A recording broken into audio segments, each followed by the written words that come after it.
नमस्कार। आशा करता हूँ आप सब अच्छे होंगे और आपकी स्टडी भी अच्छी चल रही होगी। तो जैसे कि आपको पता है कि हमारी जो जनरल साइंस की सीरीज चल रही है मिशन रेलवे के नाम से, उसी को आज फिर से कंटिन्यू करने वाले हैं और आपके लिए मैं आज फिर लेटेस्ट न्यू 15 क्वेश्चन लेके आया हूँ। तो वीडियो को अंत तक जरूर देखें। अभी आप चैनल पे नए हो तो चैनल को सब्सक्राइब कर लो और ज़्यादा से ज़्यादा वीडियो को शेयर करें। आज का हमारा जो फर्स्ट क्वेश्चन है, मानव रेटिना पर बना प्रतिबिंब होता है। हमारे मानव की आंख में जो रेटिना बनता है, रेटिना होता है, इस पे जो प्रतिबिंब बनता है वो कैसा होता है? काल्पनिक होता है, रियल होता है, आभासी होता है, उल्टा होता है, कैसा होता है? उसके बारे में आपसे पूछा गया है। तो एक मैं आपके लिए स्पेशल वीडियो बनाऊंगा जिसपे जो लेंस और दर्पण से रिलेटेड होगा, जिसमें एक ना एक क्वेश्चन ये आपको देखने को मिलते हैं हर एग्जाम में। अगर किसी वस्तु को लेंस के फोकस दूरी पे रखा जाए, उसकी केंद्र के बीच रखा जाए, किसी फोकस दूरी और केंद्र के बीच रखा जाए, तो उसका प्रतिबिंब कहाँ बनेगा, कैसा बनेगा, उससे रिलेटेड मैं एक आपके लिए वीडियो लेके आऊँगा। बट आज का क्वेश्चन है कि मानव रेटिना पर बना प्रतिबिंब होता है तो कैसा होता है? काल्पनिक उल्टा, वास्तविक सीधा, वास्तविक व काल्पनिक व सीधा, वास्तविक उल्टा। तो मानव रेटिना पे आपको पता है कैसा प्रतिबिंब बनता है, वास्तविक एवं उल्टा प्रतिबिंब बनता है। तो option D is the right answer हो जाएगा इस क्वेश्चन का। नेक्स्ट क्वेश्चन की ओर बढ़ते हैं। नेक्स्ट क्वेश्चन क्या पूछता है, ये क्वेश्चन काफी बार रिपीट होता है एग्जाम में। पोलियो के टीके की खोज किसने की? आपसे पूछा है पोलियो के टीके की खोज किसने की। जे थॉमसन तो आपको पता है कौन थे, ये तो परमाणु खोज वाले थे। Z Johnson, John E Salk, John Harris. तो आपसे पूछा पोलियो के टीके, तो इसका सही ऑप्शन हो जाएगा सी। जॉन ई सॉल्क ने पोलियो के टीके की खोज की थी। Option C is the right answer हो जाएगा। नेक्स्ट क्वेश्चन की ओर बढ़ते हैं। हाइड्रोजन बम किसने विकसित किया था? ये हाइड्रोजन बम किसने बनाया था? ये क्वेश्चन तो रिपीट हुआ है, मैंने आपको पहले ही बताया था। एडवर्ड टेलर ने, जे रॉबर्ट ओपनहीमर ने, सैमुअल कोहेल ने, बार्न वॉन बेन ने। तो इसकी जो किसने खोज की आप बताओ? इसकी सैमुअल कोहेल ने की थी, है ना? आई थिंक सैमुअल कोहेल ने की होगी।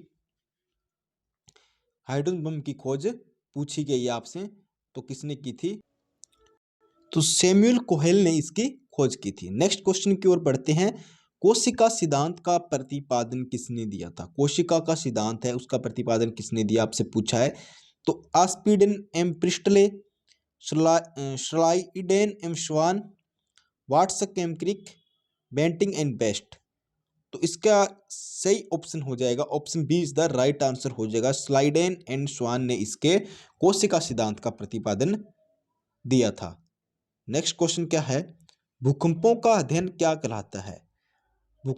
एपिग्राफ, सिस्मोग्राफ, सिस्मोलॉजी या एंटीमोलॉजी।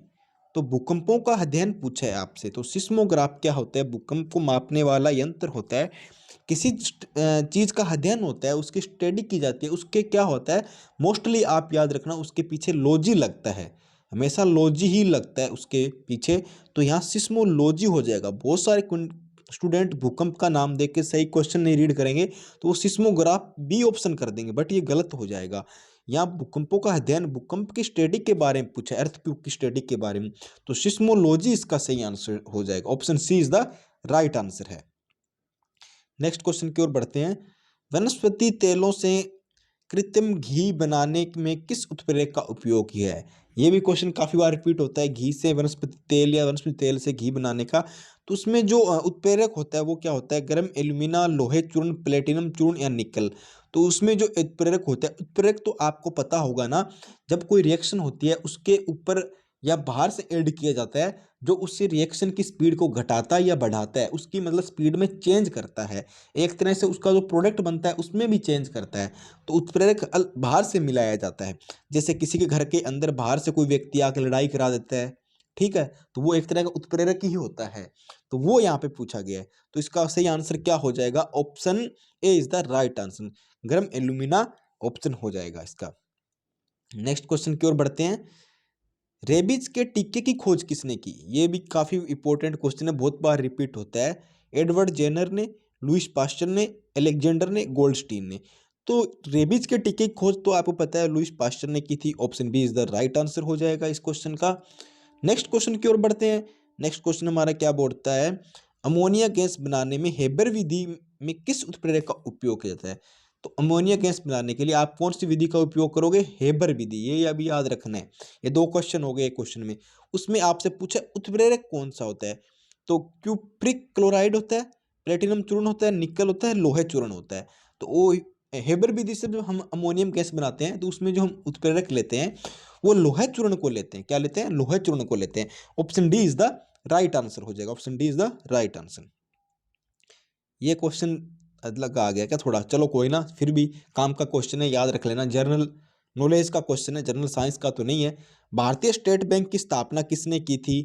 15 जनवरी 1950 कब हुई थी, सॉरी 1 जुलाई 1955, 25 फरवरी 1952, 17 दिसंबर 1960।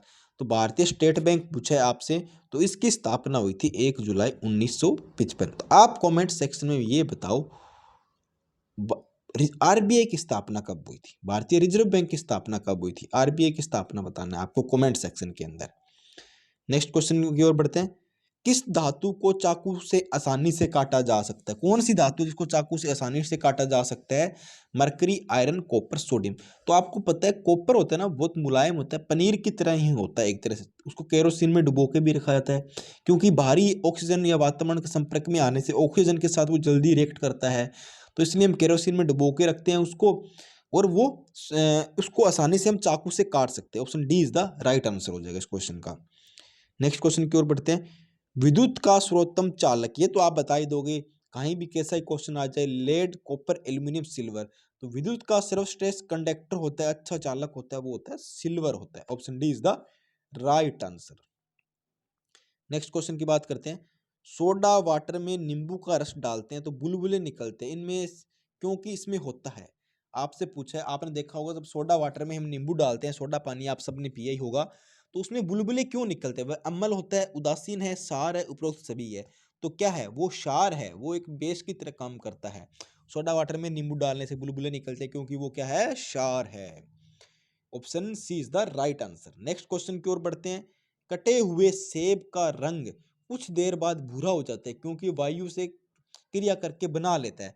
आपने देखा होगा जब हम सेब काटते हैं, आलू काटते हैं, इनको काट के थोड़ी देर रख देते हैं तो उनका रंग भूरा हो जाता है। वो क्यों होता है, कभी सोचा होगा। उसके पीछे भी साइंस है, उसके पीछे भी केमिस्ट्री है। रिएक्शन होता है, केमिकल रिएक्शन होता है, वो वायु के संपर्क में आके क्रिया करता है। तो क्या होता है उसमें, एल्यूमिनियम ऑक्साइड होता है, पोटेशियम ऑक्साइड, सोडियम ऑक्साइड और आयरन ऑक्साइड। तो option D is the right answer हो जाएगा, आयरन ऑक्साइड होगा। वायुमंडल में जब क्रिया करेगा, ऑक्सीजन के संपर्क में आ रहा है तो हमेशा क्या बना रहा है, ऑक्साइड बना रहा है। इन देखो चारों में ऑक्साइड दिए आपको कंफ्यूज करने के लिए। तो option D is the right answer, iron oxide इसका सही क्वेश्चन होगा, आंसर होगा, सॉरी। और आज का हमारा सेकंड लास्ट क्वेश्चन। चूने में पानी डालने पे कौन सी गैस निकलती है। चूने में पानी डालने पे कौन सी गैस निकलती है, hydrogen, helium, carbon dioxide, oxygen. तो चूने में जब पानी डालोगे तो कौन सी गैस निकल रही है, कार्बन डाइऑक्साइड निकलती है। क्या निकलती है, कार्बन डाइऑक्साइड। चूने का सूत्र क्या होता है, चूने का CaO होता है ना, CaO ही होता है।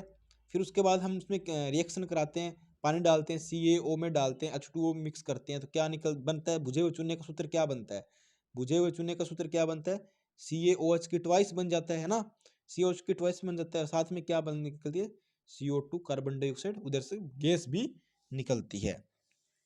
तो इसका राइट आंसर हो जाएगा, option C is the right answer हो जाएगा। नेक्स्ट क्वेश्चन की ओर, आज का हमारा लास्ट क्वेश्चन।